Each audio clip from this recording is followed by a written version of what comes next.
Kalau isu ini kan lo kadang muncul belum tentu 100% benar, tapi bisa juga benar. Nah, tapi memang bentuk klarifikasi bahwa apakah dana BOS ini terlambat tuh kenapa? Ternyata ada hal-hal yang mungkin sifatnya teknis, bukan dana itu turun.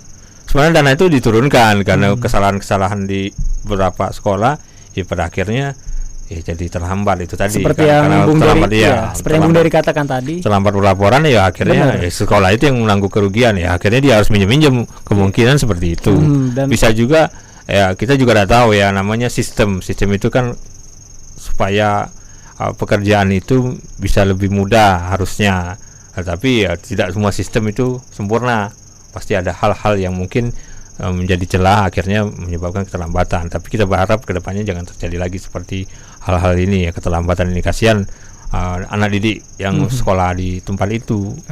Untuk itu ya benar, peningkatan sosialisasi yang harus dilakukan oleh Dinas Pendidikan ya, supaya sekolah-sekolah itu melakukan pelaporan secara benar dan baik agar dana BOS-nya termin selanjutnya ya dapat gitu ya. Itu tahun berapa tadi baru dimulai? Memang beberapa setelah saya browsing beberapa kejadian ini sering terjadi. 2019 juga akhir 2019 sudah di beberapa daerah juga mengalami keterlambatan, mungkin karena bukan menggunakan aplikasi dan sistemnya itu tidak lagi ini ya, mungkin birokrasinya ya akhirnya terjadi. Jadi klarifikasi dari Pak Riza masuk akal juga bahwa ini transfer dari pusat langsung ke rekening sekolah, jadi daerah tidak lagi menyalurkan atau menampung dulu dana itu terus menyalurkan, akhirnya birokrasi, bisa terjadi keterlambatan loh.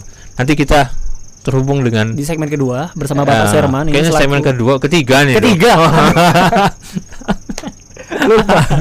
Ya, di segmen ketiga ya Bapak Suherman ya, terkait dana BOS ini. Sebenarnya dana BOS ini tadi saya sempat nanyakan dengan Pak Riza kan, bahwa dana BOS ini tepat guna, ternyata bukan tepat guna apa belum, ternyata kurang ya. Nah, ini kenapa kurang? Apa daerah akhirnya ikut turun tangan kan, bukan menalangi tuh, membantu juga. Ya dana BOS juga bantuan, B-nya kan bantuan, bukan dana talangan. B-nya kan bantuan. Nah, yang kita akan tanyakan dengan Pak Suherman nanti salah satunya adalah itu tadi.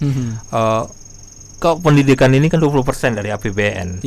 Sepertinya ribet banget, sampai harus ada BOS, sampai harus dana daerah juga digunakan untuk membantu. Dan bagaimana dengan Undang-Undang Dasar 45 bahwa menjamin pendidikan, mendapatkan pendidikan, negara menjamin pendidikan rakyatnya. Benar.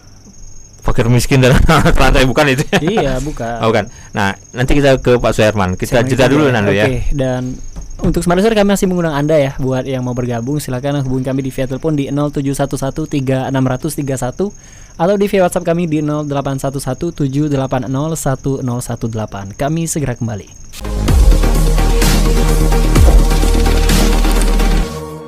Ya, 101,8 Smart FM Business and Inspiration. Smart Listener kembali lagi bersama kami dalam Palembang Insight, dan di segmen ketiga ini Bung Dery kita sudah terhubung bersama pengamat pendidikan yaitu Bapak Suherman. Kita akan meminta pendapatnya mengenai problem dana BOS yang diisukan cair, tapi tadi kita terhubung bersama belum cair Pak Riza Fahlevi.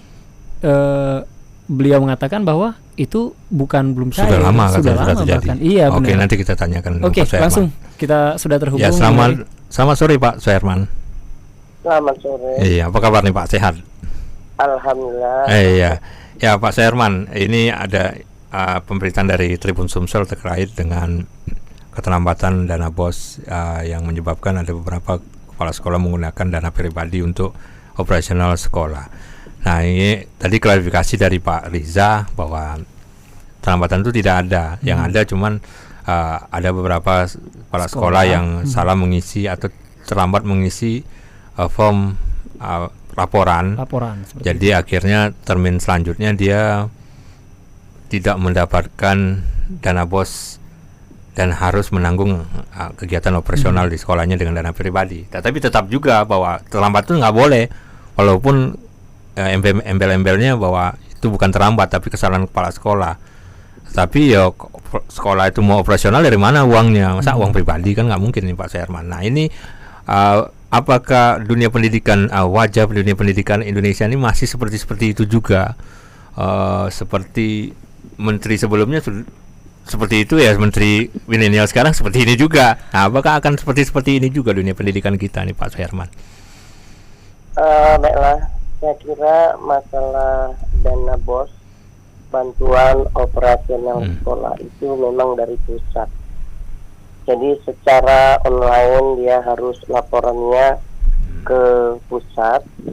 Nanti dari pusat itu setelah ada laporan dari sekolah, baik SD, SMP, SMA, SMK, baru nanti dikirim data dari pusat itu setuju dibayar. Sama saja seperti sertifikasi guru juga seperti itu. Kan kita memang lagu ini sudah lagu lama, berputar. Dari beberapa kali perubahan menteri masih seperti ini. Nah, namun harus diketahui memang kalau saya lihat sebagai praktisi pendidikan Sumatera Selatan, setiap kepala sekolah itu keterlambatan dana BOS itu sudah dari zaman ke zaman dimulai berlakunya bantuan operasional sekolah itu. Dari zamannya Presiden SBY sampai dengan presidennya Jokowi ini. Nah, artinya permasalahan itu memang berputar terus setiap tahun, pasti ada masalah sama kasusnya seperti itu. Biasanya kepala sekolah ini memang ada banyak laporan kadang-kadang dengan saya waktu saya penelitian riset penelitian saya evaluasi sekolah gratis Kota Palembang itu dalam program misalkan doktor saya di UNJ. Jadi saya banyak menemui karena saya riset saya penelitian saya PSG BOS